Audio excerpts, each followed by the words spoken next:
Hola,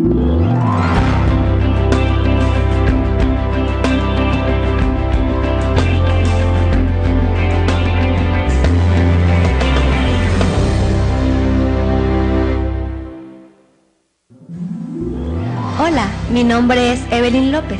Es un placer saludarles. Mi nombre es Agner Hernández. Sabemos que el Espíritu de Dios está en este lugar y deseamos fervientemente que more en el corazón de cada uno de los presentes y también de ustedes, que tan gentilmente nos reciben en sus hogares a través de la televisión. Quiero pedirles que inclinemos nuestros rostros para orar. Padre, te pedimos que estés presente en esta hora con nosotros. Así como el Espíritu Santo inspiró a los evangelistas a contar la historia de Judas, Él pueda venir esta noche e iluminar nuestras mentes para comprender el mensaje que en ella hay. Que tú puedas guiarnos a través de los consejos que recibiremos de tu palabra en labios del pastor Félix Cortés. No nos abandones hasta terminar esta reunión. Es en Jesús, el amante Salvador. Amén. Escuchemos ahora al pastor Félix Cortés con el tema Judas, lecciones de un amigo secreto, de la serie Maestros de Santidad. Judas, lecciones de un amigo secreto. Y quizá ustedes se pregunten desde el principio, ¿por qué amigo secreto? ¿Qué lecciones nos puede enseñar este amigo secreto, como le estamos llamando ahora? ¿Por qué le llamamos amigo secreto? Bueno, ustedes saben que Judas, a través de toda la historia, desde el día de su muerte, durante casi 2000 años, ha tenido el aborrecimiento de toda la humanidad, yo diría, por lo menos el mundo cristiano. Toda la humanidad tiene esa mentalidad al parecer, porque no hay ningún niño que yo haya conocido que se llame Judas. En ningún lugar cristiano hay un niño que se llame Judas. Y hay quienes ni siquiera a un perro le pondrían Judas. Tanto aborrecimiento ha tenido en la historia.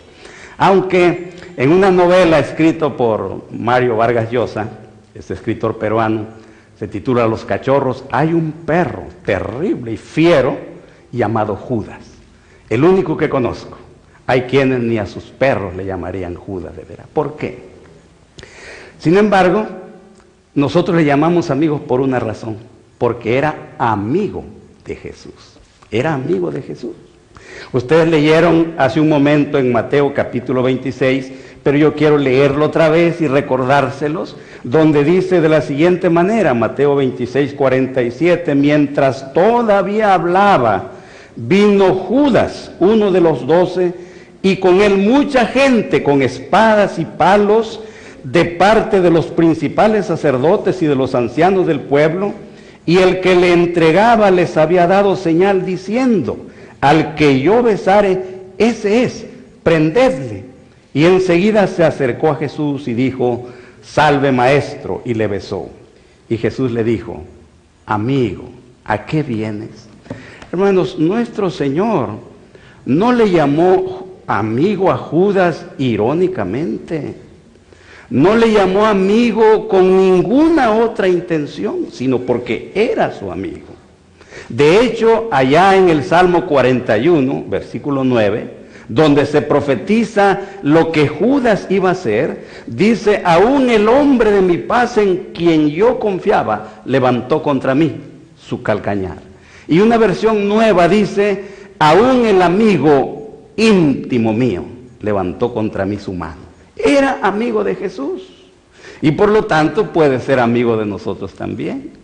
Aunque conviene a veces, ¿no es cierto?, este tipo de amigos, pues tomarlos con cuidado, ¿no es cierto? Amigo secreto, porque a veces tener amigos de mala reputación no es muy bueno, ¿no es cierto?, no es muy bien visto. Bueno, nuestro Señor tenía muchos amigos de mala reputación.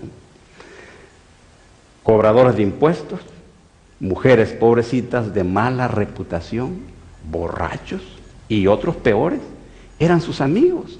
Tanto así que dice en la Biblia que los escribas y los fariseos murmuraban de él, hablaban mal de él, diciendo: este a los pecadores recibe y con ellos come. Y todavía tenemos la idea de que podríamos afirmar lo siguiente, que nuestro Señor prefería la compañía de esas personas de mala reputación, comer con ellos, reunirse con ellos, en vez de reunirse con la clase pues respetable de su tiempo. Judas era amigo de nuestro Señor, y por lo tanto nosotros podemos llamarlo amigo también, ¿no es cierto? Puede ser nuestro amigo, y sin embargo pues por eso le llamamos amigo secreto, porque su historia es bastante oscura y terrible. Pero todavía podríamos decir algo más sobre esto. Podríamos decir lo siguiente: Judas era un personaje sumamente importante, pero yo les hago ahora una pregunta. ¿Quién era Judas? ¿Lo conocemos de verdad? ¿Sabemos de veras quién era él? Porque el prejuicio nos impide conocerlo de verdad. El prejuicio no nos deja verlo en la perspectiva que deberíamos verlo. Y yo les digo en esta noche, yo les digo lo siguiente: nunca comprenderemos a Judas a menos que lo veamos a través de los ojos de Jesús, que dice la Biblia que era ciego el siervo de Jehová, ciego para ver el mal. No veía las faltas, no veía los defectos, no veía el mal, solamente veía las buenas intenciones.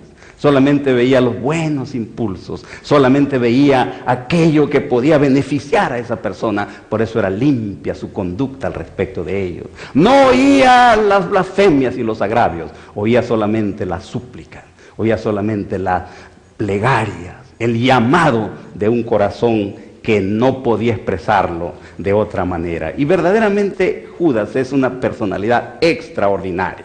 Ustedes saben, para comenzar a entrar en estas reflexiones, que la Biblia lo llama Judas Iscariote. Y ese apodo nos suena también bastante ofensivo. No sé si a ustedes, pero no es agradable. Judas Iscariote. Y de hecho, la Biblia le llama Judas Iscariote para deslindarlo, para distinguirlo claramente del otro Judas, que era también uno de los 12, que dice que era hermano de Jacobo. Lucas 6:15 dice: Judas, hermano de Jacobo, y Judas Iscariote, que fue el traidor. Tremenda palabra. Pero mis hermanos, esa palabra Iscariote no tiene ninguna connotación mala. Era sencillamente un gentilicio, porque viene esa palabra Iscariote de Ish, que en hebreo quiere decir hombre, varón, y de Keriot, que era el nombre de una aldea de donde era Judas. Y esa ciudad, esa aldea estaba situada al sur de Judea, entre Berseba y el Mar Muerto, y él era de ahí. Y sencillamente significa Iscariote, hombre de Keriot. Y sin embargo nosotros ven que ese apodo no nos suena bien.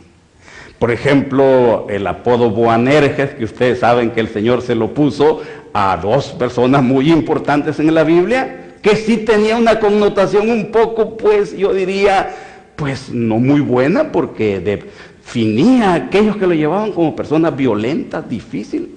Sin embargo, yo conozco a un cristiano que lleva dignamente y con mucho gozo y orgullo el nombre de Boanerges, así se llama. Entonces, el apodo Iscariote no tiene ninguna significación, pero nos enseña algo con respecto a Judas. ¿Sabe qué nos enseña? Que Judas era el único de los 12 apóstoles que no era galileo, el único que era de Judea, tierra pura, tierra sin mezcla de mestizaje, tierra donde solamente habitaban judíos de pura cepa, de pura raza. Y eso nos indica también entonces que no era muy afín al grupo de los otros que eran de Galilea, que eran pescadores, campesinos, Judas no era campesino, no era pecador, era un hombre distinguido. Y por eso podemos inmediatamente pensar que él no se adaptó fácilmente al grupo de los 12. Y ahí comenzamos a comprender entonces esta persona que puede enseñarnos en este momento lecciones de mucho valor, yo les puedo asegurar. Y él era de Jerusalén, pues de ahí, de Judea. Como orgulloso, seguro de sí mismo, mucho orgullo, ser de la capital, ser de pura sangre, de la pura raza, y ser pues de la capital donde se habla bien, como son por ejemplo los franceses que viven en París, se sienten muy bien y hasta hablan diferente un poco de cómo hablan los demás en Francia. Y este hombre, estimados hermanos y amigos, tenía otra característica. Quiero invitarlos a leer un texto que se encuentra en Mateo 8, 19 y 20. Miren lo que dice ahí. Mateo 8, 19 y 20. Y vamos a ir entendiendo mejor esta persona. Dice el versículo 19. Y vino un escriba. ¿Quién vino, dice la Biblia? Un escriba. Y le dijo, maestro, te seguiré a donde quiera que vayas. Jesús le dijo, las zorras tienen guaridas y las aves del cielo nidos, mas el Hijo del Hombre no tiene dónde recostar su cabeza. Según este texto, era escriba, o sea, una persona preparada, una persona educada, una persona que en términos modernos, si estuviéramos hablando ahora, le diríamos erudito religioso, le diríamos maestro de teología, le podríamos llamar pastor, porque era experto en la explicación y la interpretación de la ley. Los eruditos no están muy de acuerdo, y al parecer la idea es que no era él en este momento el escriba Judas exactamente. Pero yo leí en el libro El deseado de todas las gentes, en la página 260, donde cita Mateo 8, 19, donde dice, vino un escriba, y dice textualmente, era Judas Iscariote. Llegó al maestro, se acercó a él en los últimos momentos en que él estaba pues organizando el grupo de los 12, seleccionándolos para enviarlos a predicar, completando el número especial que representaba los fundamentos de la iglesia, ese grupo especial. Vino de repente este hombre y pidió formalmente el privilegio de ser miembro de este grupo especial. Jesús no lo llamó, Jesús no lo invitó, fue invitado por los apóstoles. Parece que algunos de ellos lo conocían y era hombre de recursos, era un hombre intelectual, un hombre de influencia que tenía buenas relaciones en Jerusalén, y ellos pensaron que podría ser un buen apoyo para la causa y lo recomendaron insistentemente a Jesús. Y tenemos información que dice que se sintieron ellos extrañados por la forma fría en que Jesús lo recibió, pero no lo rechazó. Hermanos, es una de las maravillas, de los misterios de la gracia de Dios. ¿Cómo es posible que este hombre que se acercó a Dios manifestado en la carne, Dios encarnado, que leía el futuro, que vio lo que iba a pasar, que supo perfectamente de antemano todo lo que iba a ocurrir, lo recibió en el círculo de los 12 y le dio autoridad apostólica? Porque cuando los envió a predicar a los 12, y él era uno de ellos, les dio autoridad, dice la Biblia, y ustedes lo saben, para echar fuera demonios, para sanar a todo tipo de enfermedades y para resucitar muertos. Y Judas fue a la misión con todos los otros, y no tenemos ninguna razón para pensar que fracasó en el ministerio, porque cuando regresaron y dieron su informe, en la idea de la Biblia es que le dijeron, Señor, hasta los demonios se nos sujetan en tu nombre. Judas recibió esa bendición. Ahora, mis hermanos, si Judas era escriba, otra razón para pensar que no se adaptó perfectamente en el grupo de los 12 apóstoles, y su vida en el apostolado fue solitaria y probablemente incomprendida, porque los escribas, muy diferentes de los campesinos y pescadores galileos, los escribas en su tiempo eran personas muy distinguidas y muy importantes. Bueno, la palabra escriba viene de la palabra griega que se llama gramateus, o sea, un maestro en el uso del lenguaje, un erudito en la lengua, una persona preparada. Y en la Biblia se mencionan escribas de mucha importancia, por ejemplo, Sebna, el escriba del rey Ezequías, y luego otros que se mencionan ahí, por ejemplo, se menciona, aquí tengo anotado, por ejemplo, Seraía, que era el canciller del rey David. Muy importante. Se sabe que los escribas descubrieron antes que los griegos los principios de la pedagogía. Sabios, bien preparados. Y en la sociedad romana, muy elegante de su tiempo, cuando estaba Roma en la cumbre de su poder, los escribas eran muy importantes en la sociedad. En ese tiempo, cuando la paideia griega estaba transformándose en la humanitas romana, Judas, si era cierto que era un escriba, era miembro de ese grupo, heredero de los profetas, heredero de Esdras, heredero de Shammai, heredero de Gilel, heredero de Gamaliel, grandes personajes. Y entonces podemos nosotros inmediatamente a comprender que este hombre era muy importante. Y en el grupo de los 12, él era completamente diferente a los demás. No podía fácilmente adaptarse al grupo. Y por eso decimos y pensamos que la vida de este hombre fue solitaria, incomprendida en el grupo de los apóstoles. Esto nos ayuda a entenderlo un poquito mejor. No se adaptó al grupo y por lo tanto nosotros, estimados hermanos, debemos pensar y debemos hablar compasivamente de Judas. Deberemos hablar de él con compasión. Y esto que acabo de decir era otra razón por la cual los apóstoles lo querían. Tenía influencia sobre los 11, lo respetaban y mantuvo la confianza del grupo todo el tiempo, hasta el final. Nunca sospecharon de él, porque él se portó bastante bien. Y los defectos que tenía, porque tenía defectos cuando vino al discipulado, no eran tan notables como los defectos de Pedro, no eran tan notables como los defectos de Juan. Tenía defectos, pero sencillamente debían resolverse como todos los demás casos. Y mis hermanos nunca desconfiaron de él. Ustedes saben que en la Santa Cena, esa última que celebró nuestro Señor, tan significativa, tan simbólica, ustedes saben que el Señor, en forma, yo diría, muy clara, identificó a Judas.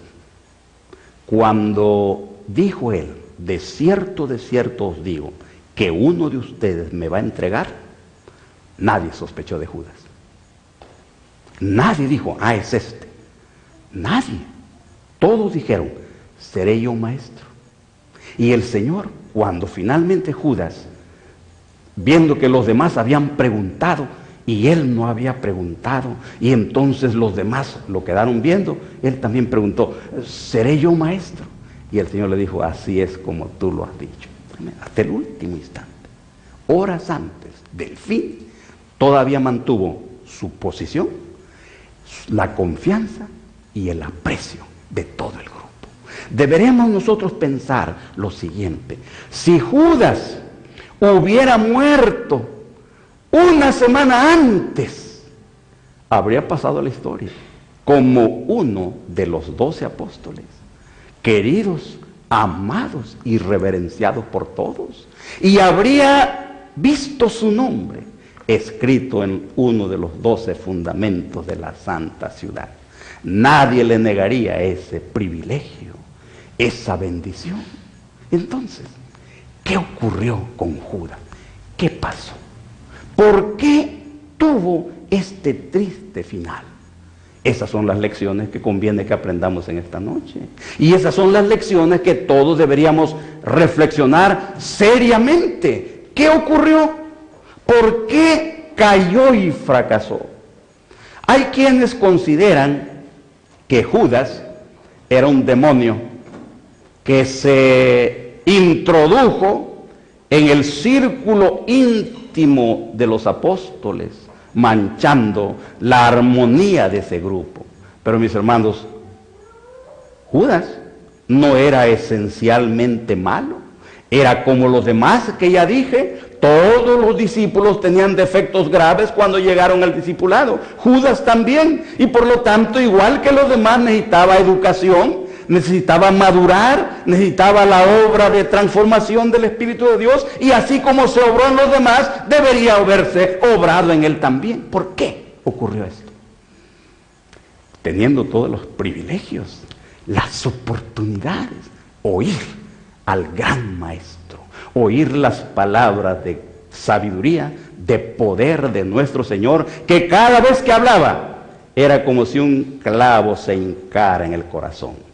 Cada palabra que él pronunciaba tenía poder, producía convicción, producía pensamientos y decisiones. ¿Por qué ocurrió esto?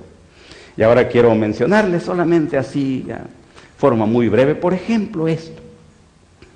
Mira, dice, cuando vino Jesús al discipulado, tenía cualidades preciosas que deberían haberlo llevado hacia el lugar que Dios quería que alcanzara. Por ejemplo, número 1, creía que Jesús era el Mesías.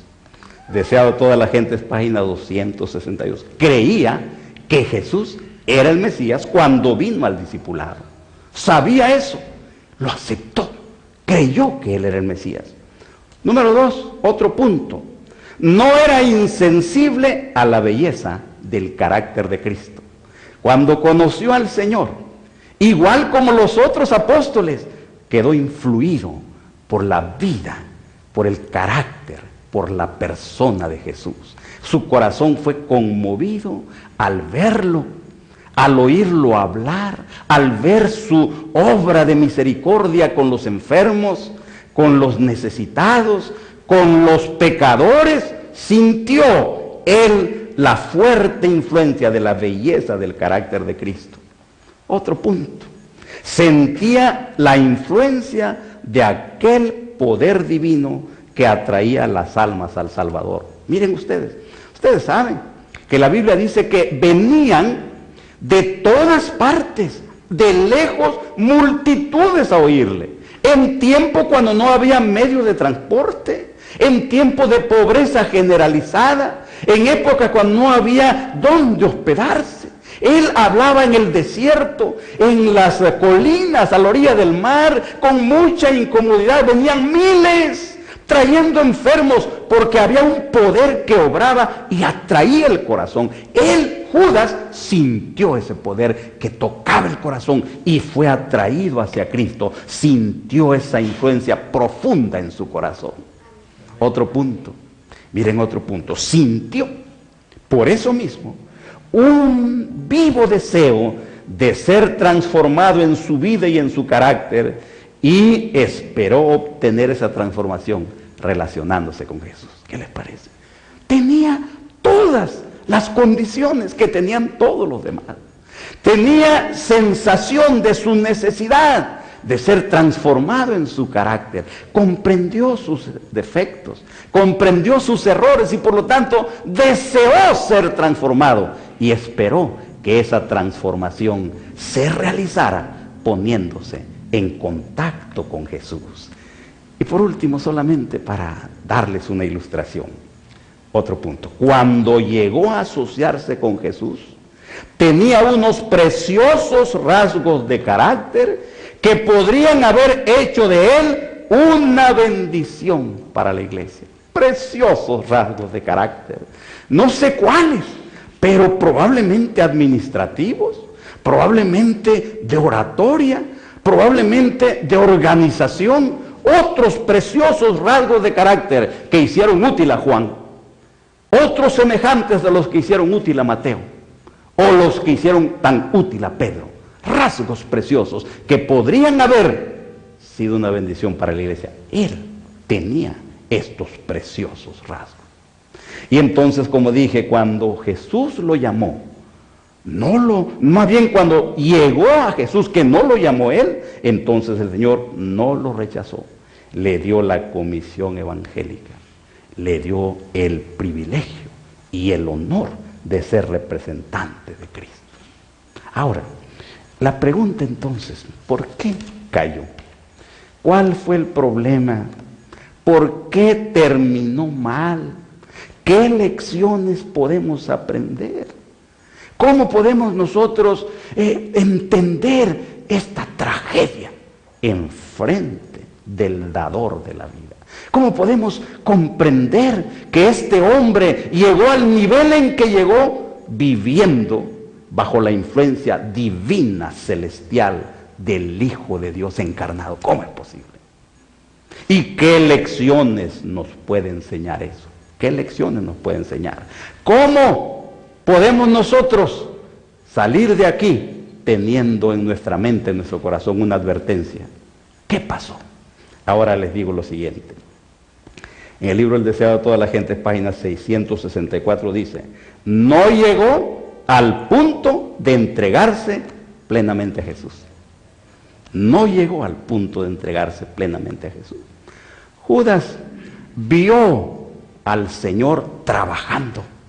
Vio que las multitudes caían literalmente sobre él, y muchos que no tenían la forma de hablarle. Como había circulado el rumor de que cualquiera que tocara su manto sanaba, entonces venían gente de todo tipo y se acercaban a él con el deseo de tocar la orilla de su manto, ya que no podían tener una audiencia con él por la enorme multitud. Y todos los que tocaban, dice, quedaban sanos, dice la Biblia. Judas vio a los enfermos venir dolientes, quejándose, sufriendo, y los vio sanar al contacto solamente del manto de Jesús. Vio todo eso. Vio a los enfermos sanar y ver el gozo de sus familiares. Terminó el sufrimiento, terminó el dolor, terminó el temor, y ahora resplandecía en los rostros el gozo. Vio muertos resucitados, vio el gozo de los padres por sus hijos pequeñitos, muertos, resucitados por Cristo. Lo vio. Vio sus milagros maravillosos, y todo eso, mis hermanos, lo llevó en un proceso lento a un momento de convicción. Lo llevó a un momento en el cual él tuvo que hacer una decisión. Miren, por ejemplo, uno de los momentos dramáticos de la vida de Judas, tenemos instrucciones al respecto, es cuando el Señor hizo el milagro de la multiplicación del pan que alimentó a los 5,000, ¿se acuerdan ustedes? Ese milagro fue extraordinario. Toda la gente quedó asombrada por eso. Toda la gente quedó, pero completamente absorta ante este enorme milagro. Comieron el pan y sobró para llevar cada uno un poco para compartirlo con los que no habían venido. Un milagro extraordinario. Y entonces Judas, tenemos instrucciones. Judas fue el que movió el ambiente, trabajó de forma bien organizada para que la multitud se propusiera tomar a Jesús por la fuerza y hacerlo por la fuerza, rey. Ellos querían que Jesús llegara a ser el rey de Israel, y se propusieron en ese momento de entusiasmo, de gozo, de triunfo, se propusieron coronarlo rey por la fuerza. Y cuando dice la Biblia, allá en Juan, dice que Jesús, después de terminar la reunión, en una sola palabrita dice que ordenó a sus discípulos. En el idioma original dice que los obligó a subirse a la barca e irse al otro lado del mar mientras él despedía a la multitud, porque ellos estaban organizando el movimiento para hacerlo rey por la fuerza. Y el principal de todos era Judas. Entonces, cuando el Señor llevó a los discípulos y no permitió ese movimiento, Judas se sintió profundamente desilusionado, porque no podía comprender por qué el Señor no aceptaba el movimiento para hacerlo rey, que no a eso había venido. No lo podía comprender. Y luego al otro día, ustedes saben que pronunció el famoso discurso del pan descendido del cielo. Y cuando él dijo, de cierto os digo, que el que come mi carne y bebe mi sangre tiene vida eterna, y yo lo resucitaré el día postrero. Cuando el Señor dijo eso, y Judas vio todas las consecuencias de eso, se dio cuenta que no había recompensas terrenales que ganar andando con Cristo. Se dio cuenta que Jesús no se proponía darles bendiciones terrenales a sus seguidores. Cuando se dio cuenta que empezaron a dejarlo sus discípulos, y cuando se voltea a verlos y le dice, ¿quieren ustedes irse también? Pues todos están yendo porque no aceptan que este reino es espiritual. Entonces Judas, allí llegó un punto de retorno en su experiencia. Allí comprendió que no había recompensas terrenales para él, y entonces decidió mantenerse a la expectativa. Decidió mantenerse prudentemente desligado, para que llegado el momento pudiera salirse del grupo sin mayores problemas. Y así lo hizo. Se mantuvo a la expectativa, no comprometiéndose. No llegó al grado de entregarse plenamente a Jesús. Y estimados hermanos y amigos, esta es una de las lecciones más graves y serias que nos puede enseñar esta persona. ¿Por qué?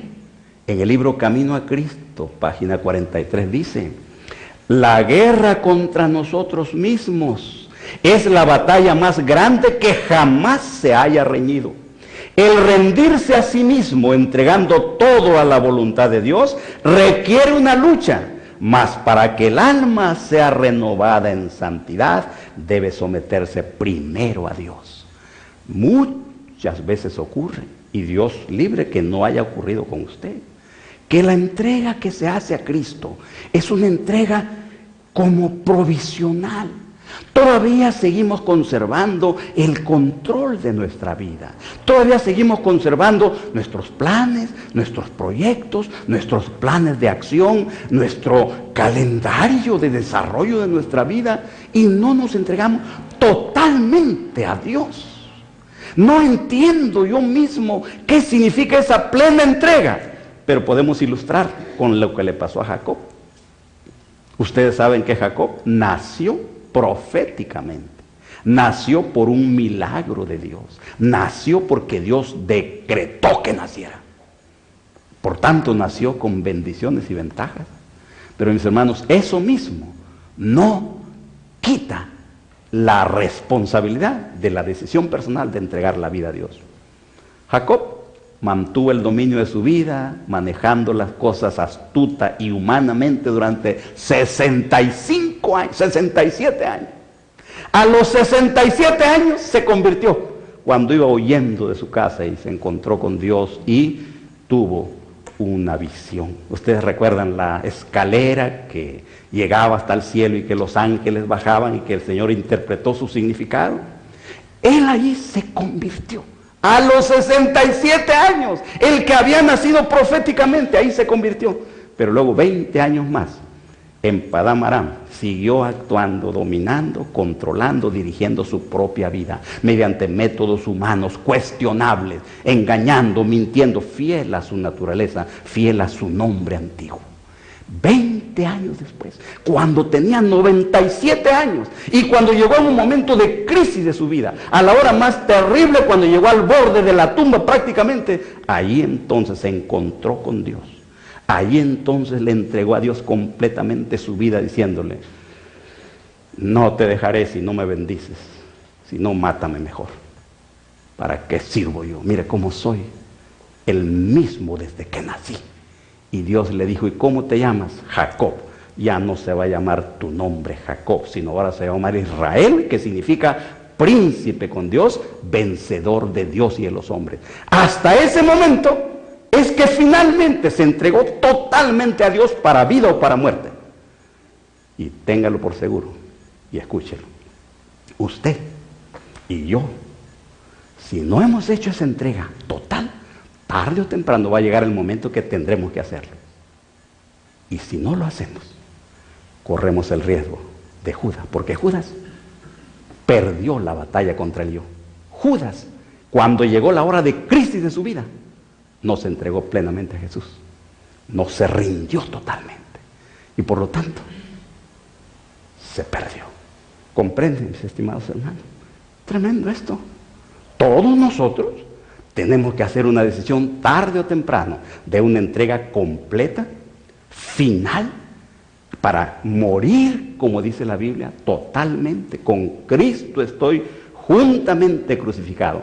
Y ya no vivo yo, sino que ahora vive Cristo en mí. Y el que ha muerto así, mis hermanos, es que se ha entregado completamente a Dios. Es probable que a pesar de sus largos años de militancia en las filas de Dios, y que su nombre haya estado en los registros de la iglesia, es posible que todavía no haya rendido su vida totalmente a Dios. Tremendo. Esa lección nos enseña este hombre, que no llegó a entregarse totalmente a Dios. Otro punto, número 2. En todo lo que Jesús decía, había algo con lo cual Judas no estaba de acuerdo en su corazón, Señor. Nunca dejó el control de sus puntos de vista, de su decisión, de su criterio, de su serie, de su credo espiritual, de su lista de creencias personales. Nunca abandonó sus puntos de vista. Siempre mantuvo una reserva en todo lo que Jesús decía. Pero mis hermanos, especialmente quiero detenerme un poquito aquí, en este otro punto. Endureció su corazón contra el arrepentimiento.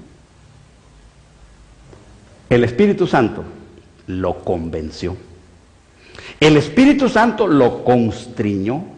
El Espíritu Santo lo conmovió y le dio claramente la visión de su condición y su necesidad.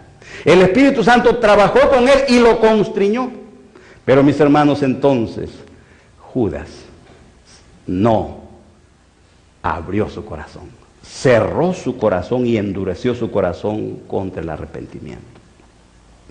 El problema a veces es que el Espíritu Santo no habla fuerte, habla lentamente al corazón, convicciones, en momentos adecuados, en momentos propicios, habla al corazón, deja caer un conocimiento, una palabra y un llamado suave, apacible, para que el alma tenga la oportunidad, no en medio del fragor de conceptos e ideas, sino en medio de la calma y la paz de la reflexión. El Espíritu Santo habla.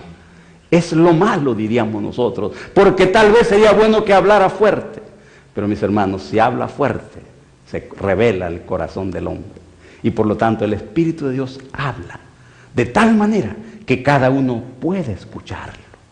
Y Judas estuvo oyendo el llamado de Dios durante todo el tiempo, porque cuando Jesús lo aceptó en el discipulado, lo aceptó precisamente porque lo amó y decidió trabajar por esta alma tentada y complicada, trabajar con todo su corazón, con toda su sabiduría, con todo el poder persuasivo de su espíritu, trabajando por este hombre. Esa fue su propuesta, eso fue lo que se propuso. Por eso lo llamó y lo aceptó en el discipulado y en el apostolado. Y trabajó con él, aprovechando todos los momentos. Yo me quiero imaginar, tomando en cuenta cómo es nuestro Señor y cómo somos nosotros cuando encontramos una persona dura, difícil, complicada, tal vez un hijo, con más empeño, con más cuidado, con más intensidad, hablamos para ver si logramos penetrar ese corazón, romper esa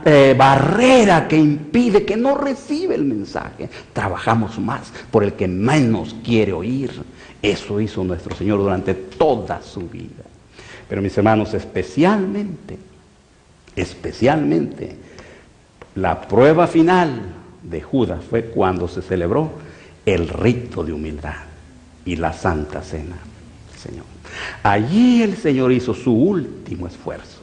Aunque ya había hecho el trato de entregar a su Señor, aunque ya estaban todos los planes hechos, el Espíritu Santo trabajó por él poderosamente y tuvo la oportunidad de arrepentirse. Y en todo aquel momento solemne, porque mis hermanos, Dios estableció el rito de humildad, porque el Señor, ustedes saben esto, consagró ese rito de lavarle los pies a sus discípulos, lo convirtió en un rito consagrado.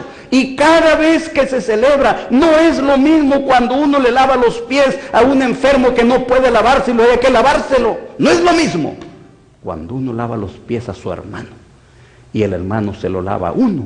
El santo vigilante del cielo está presente para hablar a la mente, para hablar al corazón, para conmover los sentimientos, para iluminar la vista, para discernir mejor lo que conviene. Y entonces cuando el Espíritu de Dios toca mediante el agua fría y las manos del hermano que se humilla para lavarnos los pies, en esa conjunción de las fuerzas espirituales y físicas, entonces se ilumina el pensamiento, se ilumina la mente y el cristiano discierne mejor sus deberes descuidados, discierne mejor los errores que ha cometido, discierne mejor las fallas que tiene, discierne mejor todo lo que ha perdido y todo lo que le falta. Y entonces el Espíritu lo conmueve y se entrega a Cristo buscando la salvación. Y por eso cuando se convoca la Santa Cena, los miembros deberían llegar humildemente, sabiendo esto, para participar, porque es un alto en el camino establecido por Dios, para que nadie se descuide endureciéndose sin una oportunidad obligatoria para poder reformarse. Pero la Santa Cena, el rito de humildad, es un momento en el cual es obligatorio. Cada uno tiene que detenerse y hacer una decisión, porque si no la hace, entonces no puede evitarlo más. El que viene y se lava los pies y come el pan sin prepararse, juicio come y bebe para sí. Menosprecia la mesa del Señor, tiene por inmunda la sangre del pacto. Tremendo. Entonces el cristiano viene humildemente para hacer un nuevo comienzo de su fe, de su vida cristiana. Un nuevo paso en el camino de la salvación. Y eso Judas, cuando el Señor se quitó el manto exterior y entonces puso agua en el hebrillo. Y dice la Biblia que se ciñó una toalla humanamente. El Hijo de Dios, mis hermanos. Y se inclinó de cuclillas ante Judas y le pidió que metiera los pies para lavárselo. Mis hermanos, cuando Judas llegó a ese momento, hubo una crisis en su mente, en su alma, en su corazón. Cuando el Señor lo invitó y él estuvo titubeando allí, el Espíritu Santo trabajó con él. Pero Judas había preparado el corazón para rechazar este momento. Pensó que si Jesús era capaz de lavarle los pies a hombres como ellos, entonces no era el rey de Israel. Entonces no era el Mesías, porque no se suponía que el Mesías iba a hacer eso, porque iba a ser un rey majestuoso. ¿Cómo iba a lavar los pies a gente como esa? Y entonces, despreciativamente dijo, no hay nada que ganar contigo, lávame los pies.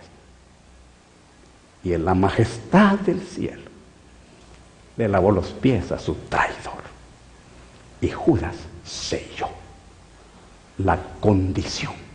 Y entonces cuando el Señor tomó el pan y lo repartió a sus discípulos, entonces dice que después del bocado, Satanás entró en él y fue poseído por un demonio. Triste, mis hermanos. Triste, porque tuvo todas las oportunidades. Sintió el poder constrictor del Espíritu del Señor. Sintió la convicción del Espíritu de Dios.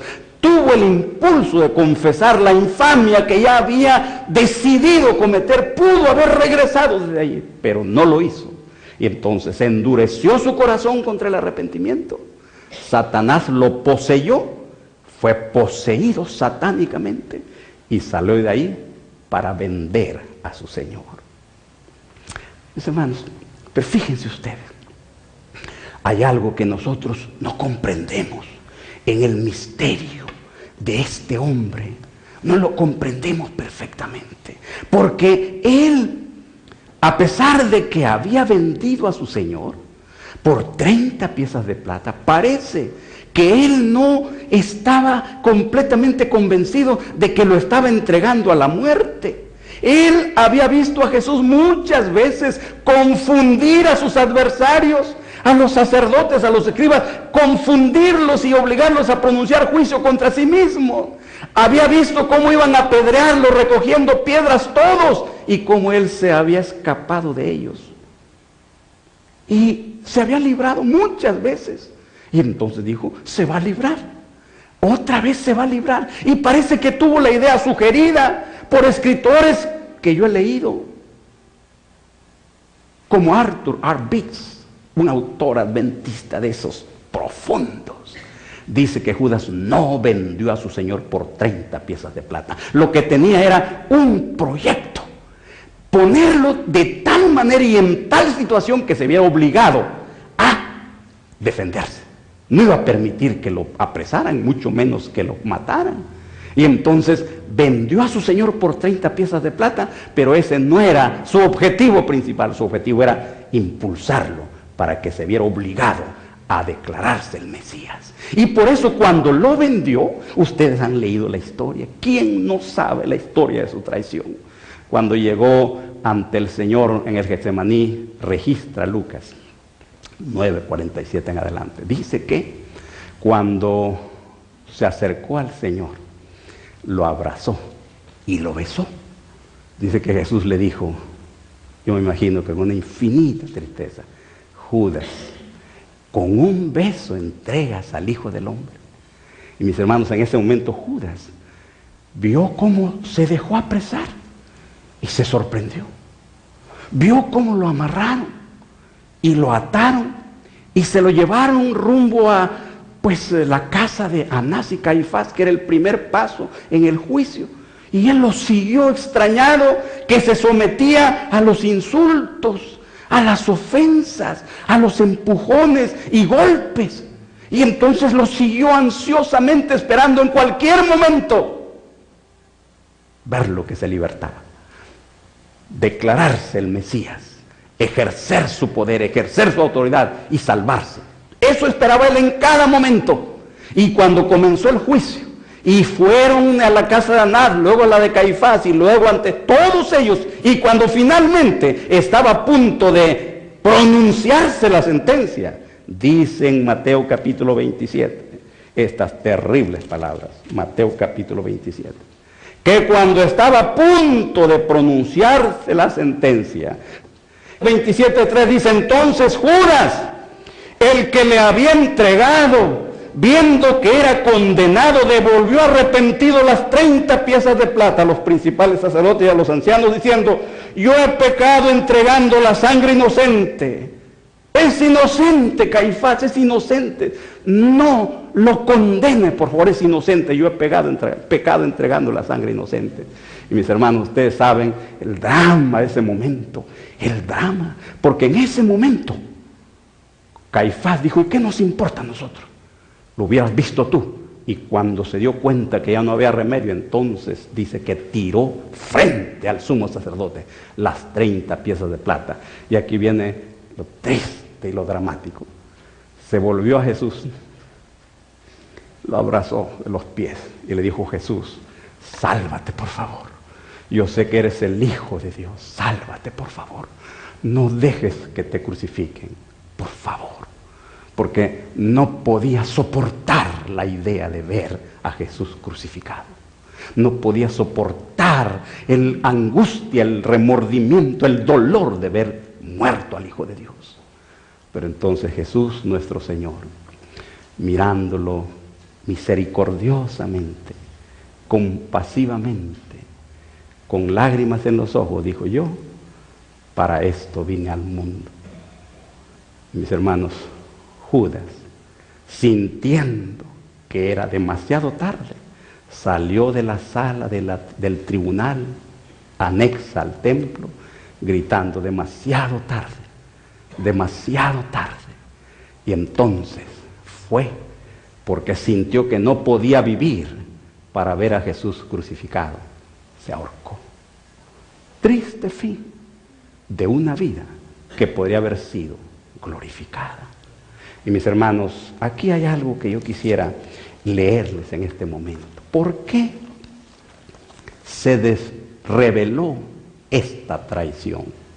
¿Por qué no se mantuvo oculta como se han mantenido muchas otras historias de traiciones gravísimas a Dios y a su causa, que se van a descubrir el último día ante todo el universo? Traiciones vergonzosas, dolorosas. ¿Por qué no se mantuvo esta en secreto hasta ese día? Tengo esta declaración, deseado a toda la gente, página 663. Había de servir de advertencia a todos los que como él hubiesen de traicionar cometidos sagrados. Por eso esta noche yo los invito que cuando pensemos de Judas, digamos: ¿no seré yo así, maestro? Porque Judas pudo haber sido un héroe de la fe y es el villano más grande, porque entregó a la muerte a su Señor. Los invito esta noche a pedirle al Señor que nos ayude a aprender estas lecciones de este hombre para poder comprender el peligro de no rendirse completamente a Dios. ¿No les gustaría a ustedes en esta noche pensar y hacer una decisión de abrir el corazón a Dios? Porque qué triste es esto, miren. Poco tiempo después de esta tragedia y el final, está escrito en Hechos, capítulo 1, versículo 20, que Pedro se puso de pie en medio de todos los discípulos. Y ahí estaban los 11 con otro grupo de hermanos. Y entonces cuando se puso en pie, dijo en el versículo 16: varones hermanos, era necesario que se cumpliese la Escritura, que el Espíritu Santo habló antes por boca de David acerca de Judas, que fue guía de los que prendieron a Jesús. Y luego entonces sigue hablando de la tragedia esta, de la caída de este hombre. Y finalmente en el versículo 20 dice: porque está escrito en el libro de los Salmos: sea hecha desierta su habitación, y no haya quien more en ella, y tome otro su oficio. ¡Qué tragedia, mis hermanos! Y aquí está el consejo que Dios nos da: retén lo que tienes, para que ninguno tome tu corona. Porque Judas tenía un ministerio y otro tomó su lugar, porque él cayó.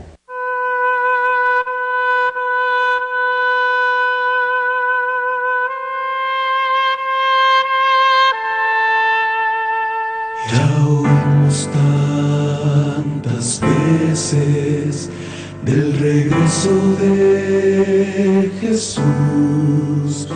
Nuestro corazón anhela ver el brillo de su luz, mas los días van pasando, meses, años vienen y van, y Jesús no aparece.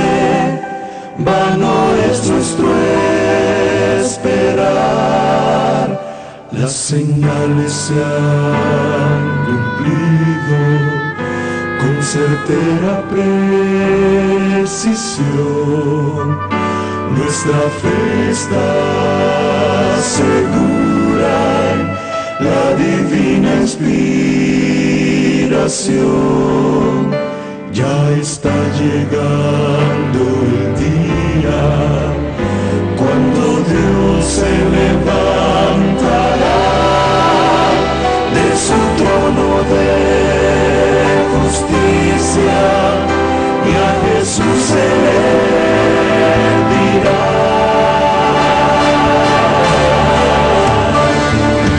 Hijo, ven, llegó la hora. Hijo, ven, sin más demora, ve a buscar a mis amados, aquellos por los que tú moriste en la cruz. Hijo, ven, se ha comprobado que el mal solo ha causado muerte y dolor, sufrimiento y aflicción. Ya preparé la casa, ya preparé la mesa.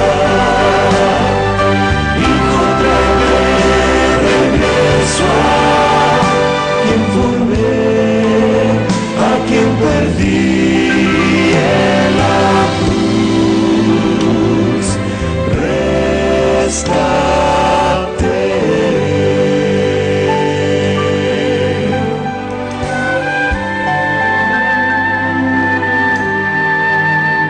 Si fuiste tú tentado a no creer y desistir, eso es obra de engaño para hacerte mal.